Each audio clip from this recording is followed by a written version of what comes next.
Well, I tell you what, she's a tight fit. I don't know if you can see, but right there ain't a whole lot of room. And right there ain't a whole lot of room. But it fits. They said it was tight. It's a big carb. So, cool. Again, you know what pisses me off?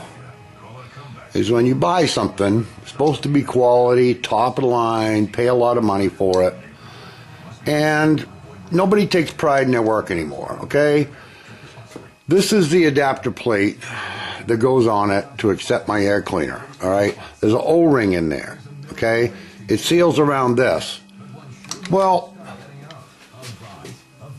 can you see that?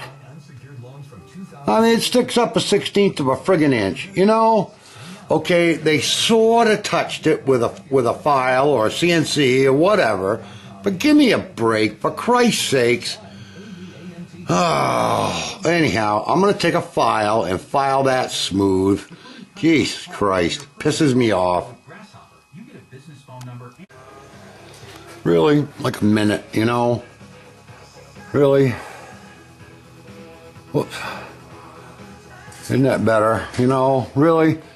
There was one on the bottom too, not quite as bad, but I'm betting that'll see a little better. I mean, it is just air cleaner, but still, it's air cleaner for Christ's sakes. Okay, like I said, I got a couple modifications to do. One of them is those 3 screws right there are too long. They're long by probably 1/4 of an inch, so I'm going to shorten those 3 screws. Yep. And there's a little bit too much gap. I don't have any gaskets in it, but there's a little bit too much gap right there. Not by much, but it'll pull that O-ring back. So I'm going to double gasket that.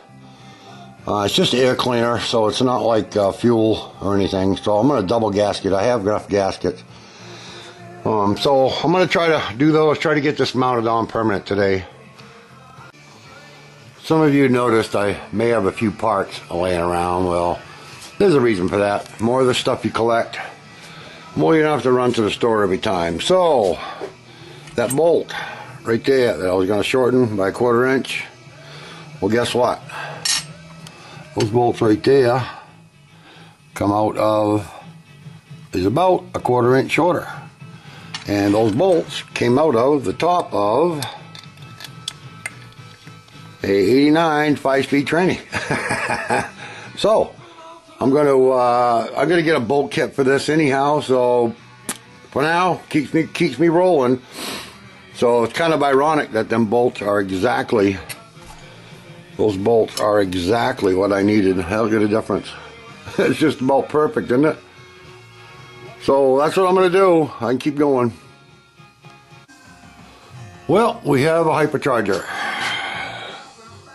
It's all on. I had to change some screws and a little bit of this, a little bit of that. And I believe that it's meant. I'm going to reroute this vacuum hose. I don't like where it goes. I'm going to run underneath and up the other side, but I don't have enough. No big deal. But there it is. And there's the air cleaner inside there. There's a little scoop. The bottom's open. And the front. And when it's idling, these are right about there. At idle, and as you numb it, they open up. Yeah, it's a pretty cool rig. It's an expensive little bastard, but everything is. So there it is. That's kind of a look from the, looks like from the back with that sticking out.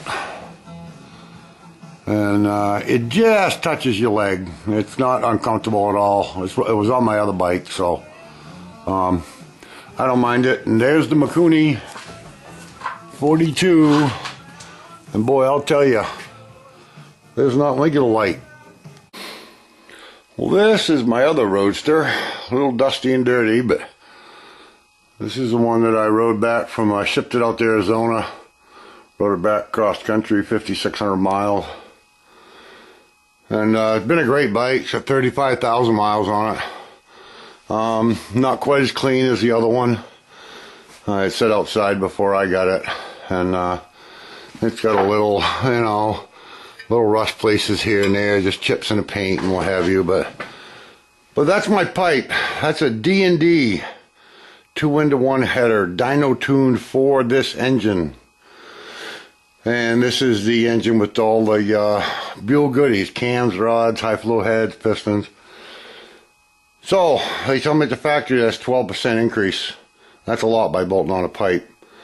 And with the hypercharger and Cooney, should be good to go. So I'm going to take that off of this bike. And then I'm going to put the Screaming Eagle 2 pipes back on this. This is still going to be a rider. It's going to be a metal ender bike. I want to go for a ride, take 2 of them. But it's the same year, same color. Been a great motorcycle. No issues at all. So here we go. I'm going to take that pipe off. Well, I'm getting ready to put the exhaust on. There's the pipe. And those nuts right there are notorious for hanging up if you ever want to do it again. So this stuff right here is invaluable. Little goes a long ways. Put a little never sees on it. These been on here. The pipe I took off's been on here for 3-4 years. And came right off. So anti-seize, good stuff. Well, she's starting to look badass. There's my stuff. There's everything back on it. Pretty much permanent. The shocks, that's that D&D pipe. Cleaned up nice. It's a nice pipe. I had that 4 years now on the other bike. Went in, there's a hypercharger. Cooney tucked in behind. I got my cover. Got my bars, I got my radio. Have my forward controls actually on this side and all hooked up. So yeah, that's the look, baby. That's what I've been looking for all along. That's what I had envisioned pretty much. Yeah, that looks that side looks pretty friggin' badass, I think. This pipe, I've mentioned it before, I know, but excuse me, it's a D&D tuned header for this motor in this bike. So, yeah, they're ceramic coated. Those are chrome shrouds on the outside. And it's got a can. And inside the can is 2 baffles. I don't know if you can see that or not. There's a cone baffle that runs back there. And then there's baffles on the outside, just a bunch of ports. There's a million holes. There ain't much metal. But that cone in the middle what gets it sound, and you can change that internally. You can change the can and change the RPM range and all that. It's a really good exhaust. It's a racing exhaust. It's supposed to add 12%. We'll see. 12%'s a lot to bolt on. And, you know, the air cleaner. That's got to add something. You know, it's kind of forced air as you get rolling. 2mm bigger Cooney. Yeah. I'm liking it. Okay, I have a slight problem. The clutch was always kind of shaky on this bike, and I found out that this pin that goes through there is all floppy because there's supposed to be a plastic bushing in there, and I don't have it. And Harley is, you know, 60-mile round trip. So I'm going to try to make a bushing out of this. It is that. I think it's the right size plastic. It's all pliable. It doesn't break. So I'm going to heat it up. I'm going to cut the size, heat it up, see if I can bend it around, get it in there. So I'll let you know if it works. Okay, good plan, gone bad. It's too thick. It'll work, but it's too thick. So, let's try something else. Let's try a Screaming Eagle 4-coil waddle. Quite a bit thinner. Let's see how this works. Okay, finally, here's the bushing. That pin's nice and snug now. It's a little snug. It'll loosen up and put tension. The clutch is pretty good pull. So there you go. I made a little washer for the top. Just to take up a little bit of the slop on top, but that'll do it. It ended up being the oil can, actually. I don't know how good this will show up, but there it is. There's a little bushing. So anyhow, there you go.